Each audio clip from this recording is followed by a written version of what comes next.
अस्सलामु अलैकुम वरहमतुल्लाहि वबरकातुहू। जैसा कि आप लोग जानते हैं कि हमारे इस चैनल पर रूहानी मसले मसाइल का हल और ख्वाबों की ताबीर और आमिलों के लिए अहम पैगाम का बयान चल रहा है। इंशाअल्लाह ताला हम इन वीडियोस के अंदर आपको बताएंगे कि वो लोग जो ख्वाबों में मुब्तला रहते हैं उनके ख्वाबों से इंसान की ज़िंदगी का कितना ताल्लुक़ है, और इंशाअल्लाह ताला हम इसके अंदर ये भी बताएंगे कि आमिल हज़रात अपनी ज़िंदगी की जो मरहले हैं, जो रूहानियत है, उसको किस तरीके से परवाज़ करते हैं, किस तरीके से रूहानियत का सफ़र को तय करते हैं। तो सामीन इकराम, बने रहिए एंड तक। इंशाअल्लाह ताला आपको हम आपके मसाइल का हल बताएंगे। लोग जो ख्वाब में, यानी कि वो हमारी माँ और बहनें जो ख्वाब में बच्चों को देखती हैं, यानी कि वो बहनें कि जिनके ख्वाबों में बच्चे दिखाई देते हैं, या फिर शादी के बाद उनको ख्वाब में बच्चे दिखाई देते हैं। आखिरकार ये बच्चे क्यों आते हैं, इसकी वजह क्या है? तो सबसे पहली बात यह है कि बच्चों का आना वो एक आसिबी खलल है, वो शय या जिन्नात कि जो इंसान पर मुसल्लत होता है, जो हमारी माँ बहनों पर मुसल्लत होता है, तो वो क्या क्या नुकसान पहुंचाता है, और उसी के ये सारे कारनामे होते हैं कि वो इन ख्वाबों को करीब करता है। और हमारी माँ और बहनें इन ख्वाबों को देखती हैं कि जब वो रात को अपने बिस्तर पर सोती हैं तो उनके ख्वाब में बच्चे दिखाई देते हैं, और वो बच्चे ऐसे बच्चे होते हैं कि उनके करीब आते हैं या बच्चे खेल रहे होते हैं। तो इस ख्वाब की ताबीर क्या है? तो सामीन इकराम, इस ख्वाब की ताबीर ये है कि उनका ताल्लुक़ किसी असरात से है, किसी आसिबी खलल से है जो उनसे जुड़ा हुआ है, और उन हमारी बहनों को मालूम तक नहीं होता है कि हमारा ताल्लुक़ किसी आसिब से जुड़ा हुआ है।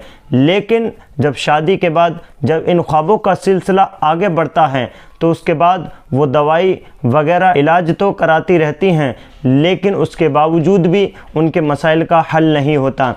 इसलिए कि उनके मसाइल क्या होते हैं? सबसे पहला जो उनका मसला होता है वो ये होता है कि उनकी तबीयत अलील रहती है, उनके जिस्म में बीमारियों का घर बन चुका होता है।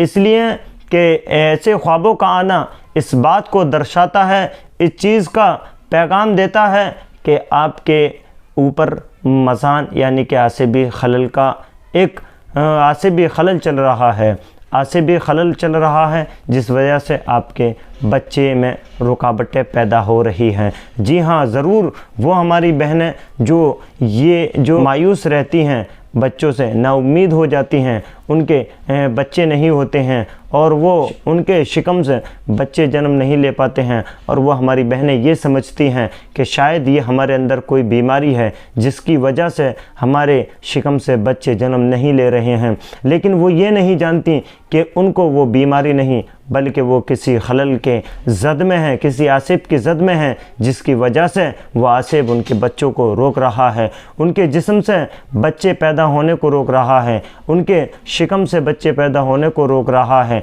तो इसका ख़ात्मा क्या है? अब मैं एक नसीहत उन आमिलों के लिए भी करता हुआ चलता हूँ कि वो आमिल कि जब वो मुआलिज जो इलाज करते हैं कि सबसे पहले वो हमारी बहनों से जो उनके सामने मरीज़ आती हैं, सबसे पहले उनके ख्वाबों को पूछें, इसलिए कि ख्वाबों का ताल्लुक़ इंसान की ज़िंदगी से बहुत ही गहरा है।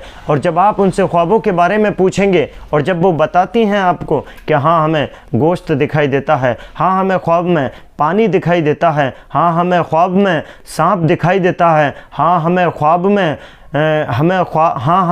में बच्चे दिखाई देते हैं, और वो बच्चे करीब आते हैं, तो समझ लीजिए आपको सिर्फ उनके ख्वाबों का इलाज करना है। अगर आपने उनके ख्वाबों पर काबू पा लिया, आपने उनके ख्वाबों को रोक दिया, तो इंशाअल्लाह ताला उनकी झोलियाँ इंशाअल्लाह ताला मुरादें उनकी मुकम्मल होती हुई नज़र आएंगी, उनकी झोलियाँ भर जाएंगी, जिसकी वो उम्मीद करती हैं। इंशाअल्लाह ताला वो हमारी माँ और बहनें, उनको ये चीज़ें मिल जाएगी।